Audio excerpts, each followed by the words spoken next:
Καλή σας μέρα! Καλημέρα σε όλες και όλους εσάς που παρακολουθείτε αυτό το κανάλι γιατί μαθαίνετε ελληνικά. Στο σημερινό βίντεο θα δούμε ορισμένες συνηθισμένες εκφράσεις που έχουμε με την πρόθεση κατά. Ξέρετε τις προθέσεις που έχουμε στα ελληνικά? Κατά, ανά, παρά, αντί, περί κτλ. Θα σας τις γράψω όλες κάτω στην περιγραφή του βίντεο. Μπορείτε να ρίξετε μια ματιά. Σήμερα θα ασχοληθούμε με την πρόθεση κατά και όπως σας είπα συνηθισμένες εκφράσεις που έχουμε με αυτή. Σας ενδιαφέρει? Αν σας ενδιαφέρει, μείνετε μαζί μου.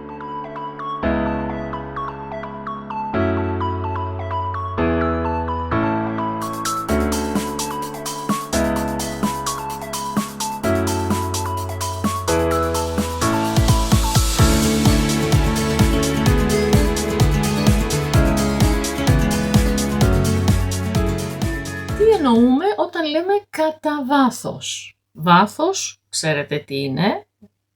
Το βάθος της θάλασσας, το βάθος του πηγαδιού, αλλά και το βάθος του διαδρόμου, το τέρμα του διαδρόμου. Όταν λέμε κατά βάθος εννοούμε στην ουσία. Μπορεί να μιλάει έτσι, να συμπεριφέρεται λίγο περίεργα, αλλά κατά βάθος είναι καλό παιδί. Μην τον παρεξηγείτε. Δεύτερη έκφραση, κατά παράδοση. Σημαίνει όπως συνηθίζεται. Έτσι γίνεται, έτσι γινόταν πάντα και έτσι εξακολουθεί να γίνεται. Παράδειγμα, εμείς κατά παράδοση γιορτάζουμε το Πάσχα στο χωριό. Έτσι συνηθίζεται. Τρίτη έκφραση, κατά περιόδους ή κατά καιρούς. Σημαίνει κάπου κάπου. Από καιρό σε καιρό. Παράδειγμα, κατά καιρούς θυμάται τα παιδικά του χρόνια και μελαγχολεί. Κατά καιρούς, κατά διαστήματα, κατά κάποιον τρόπο.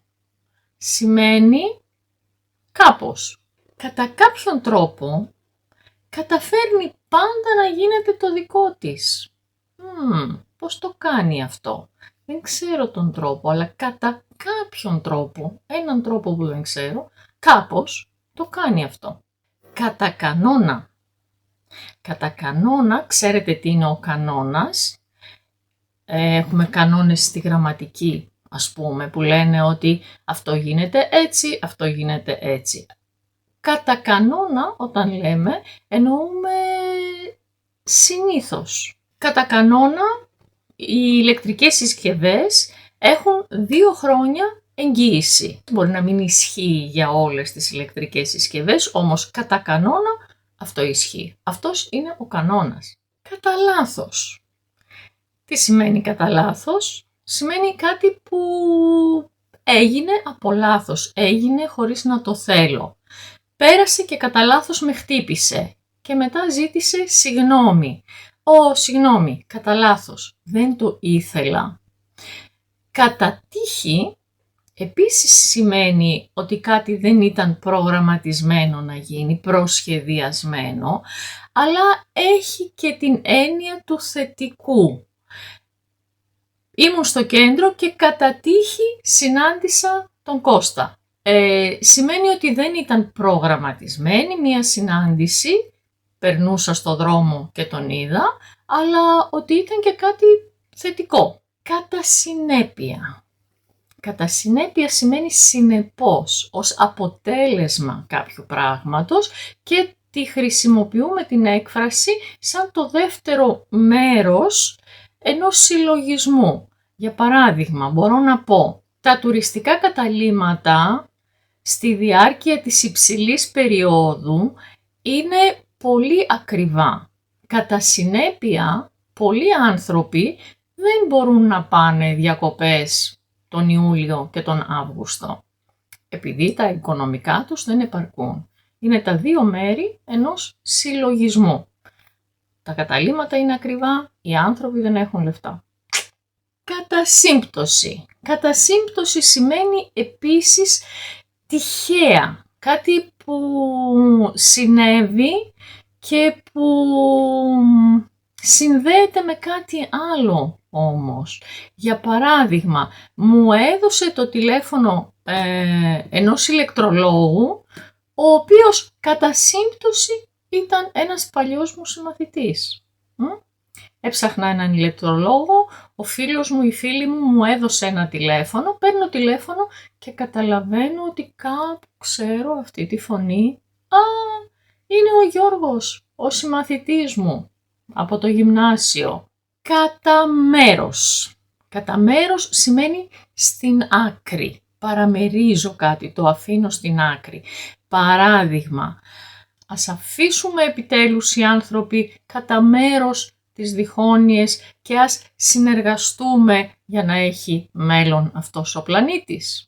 Κατά τα άλλα, κατά τα λοιπά, σημαίνει τα υπόλοιπα πράγματα, αυτά για τα οποία δεν έχω μιλήσει ακόμη. Παράδειγμα, μιλάω με μία φίλη μου και της λέω τι συνέβη τις τελευταίες μέρες, έγινε αυτό, έγινε εκείνο, ναι, κατά τα άλλα είμαστε εντάξει. Μόνο το σπίτι κάηκε, χτύπα ξύλο, αλλά κατά τα άλλα είμαστε εντάξει. Κατά κύριο λόγο. Κατά κύριο λόγο σημαίνει κυρίως, βασικά, το σημαντικό, το περισσότερο. Παράδειγμα, η εταιρεία ασχολείται κατά κύριο λόγο με την πώληση ακινήτων. Μπορεί να ασχολείται και με άλλα πράγματα, αλλά ο κύριος όγκος της δουλειάς της είναι η πώληση ακινήτων. Κατά τόπους. Είδαμε πριν το κατά περιόδους, κατά καιρούς και τώρα το κατά τόπους. Καταλαβαίνετε ότι αν εκείνο σήμαινε επανάληψη στο χρόνο, αυτό μιλάει για τον τόπο, για τον χώρο. Μπορώ να πω, για παράδειγμα, ότι αύριο κατά τόπους θα βρέξει.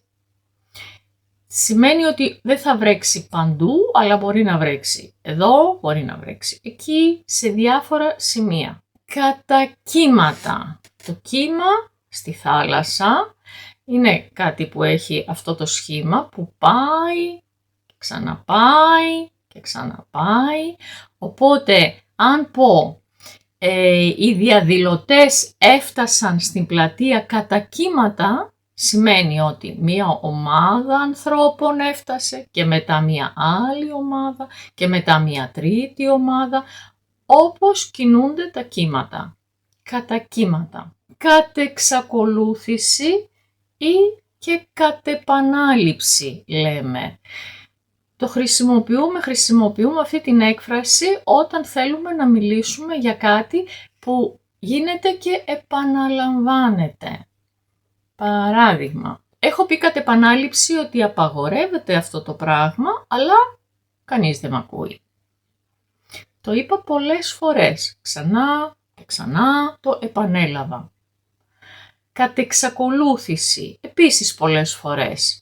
Ένας κατ' εξακολούθηση ληστής, για παράδειγμα. Κατά συρροή, πολλές φορές. Έκφραση που θα την ακούσετε συνήθως στο αστυνομικό δελτίο. Κατά συρροή δολοφόνος. Έκανε μία δολοφονία και δεύτερη και τρίτη. Τρομακτικό. Επίσης, όταν θέλουμε να κατηγοριοποιήσουμε πράγματα, μπορούμε να πούμε, να τα χωρίσουμε σύμφωνα με ένα χαρακτηριστικό τους. Λέμε τότε, αυτά τα έχω χωρίσει κατά χρώμα, αυτά τα έχω χωρίσει κατά σχήμα, αυτά τα έχω χωρίσει κατά μέγεθος. Σύμφωνα με το χρώμα, σύμφωνα με το σχήμα και σύμφωνα με το μέγεθος έχουν χωριστεί τα πράγματα. Ρωτάω κάποιον, πού πας? Ρωτάω για την κατεύθυνση. Αντί για πού πας, μπορώ να βάλω στην αρχή αυτής της ερώτησης και το κατά. Πολλές φορές λέμε, κατά πού πας, προς τα πού πας δηλαδή. Κατά πώς φαίνεται. Σε αυτή την περίπτωση, το κατά μαζί με το πώς σημαίνουν όπως. Έχει πολλά προβλήματα και κατά πως φαίνεται δεν θα πάει διακοπές φέτος. Όπως φαίνεται, όπως καταλαβαίνω, όπως δείχνουν τα πράγματα. Μία έκφραση την οποία μάλλον δεν θα την ακούσετε πουθενά στα ελληνικά, είναι μία παλιά έκφραση, την οποία θα σας βάλω ένα μικρό απόσπασμα από μία παλιά ελληνική ταινία για να την ακούσετε. Είναι η έκφραση «κατά τον ρουν των γεγονότων». Ο ρους είναι η ροή, ο τρόπος που κυλάει κάτι. Η ροή του ποταμού, για παράδειγμα. Η ροή του προγράμματος στην τηλεόραση.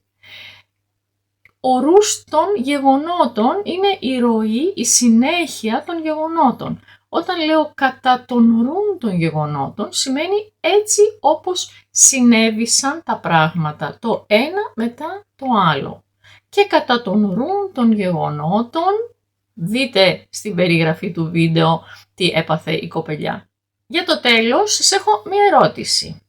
Αν ακούσετε κάποιον να λέει ότι αυτό είναι κατά τι ακριβότερο από το άλλο, τι θα καταλάβετε? Με ποια λέξη θα μπορούσατε να αντικαταστήσετε το κατά τι για να έχει το ίδιο νόημα η πρόταση? Σκεφτείτε και αν θέλετε απαντήστε κάτω. Επίσης, αν θέλετε γράψτε δικές σας προτάσεις με αυτές τις εκφράσεις, με το κατά, ή ίσως έχω ξεχάσει και κάποιες εκφράσεις, κάτι που εσείς ξέρετε και θέλετε να το μοιραστείτε μαζί μας. Θα το διαβάσω ευχαρίστως, νομίζω και οι υπόλοιποι που παρακολουθούν αυτά τα βίντεο. Αυτά για σήμερα.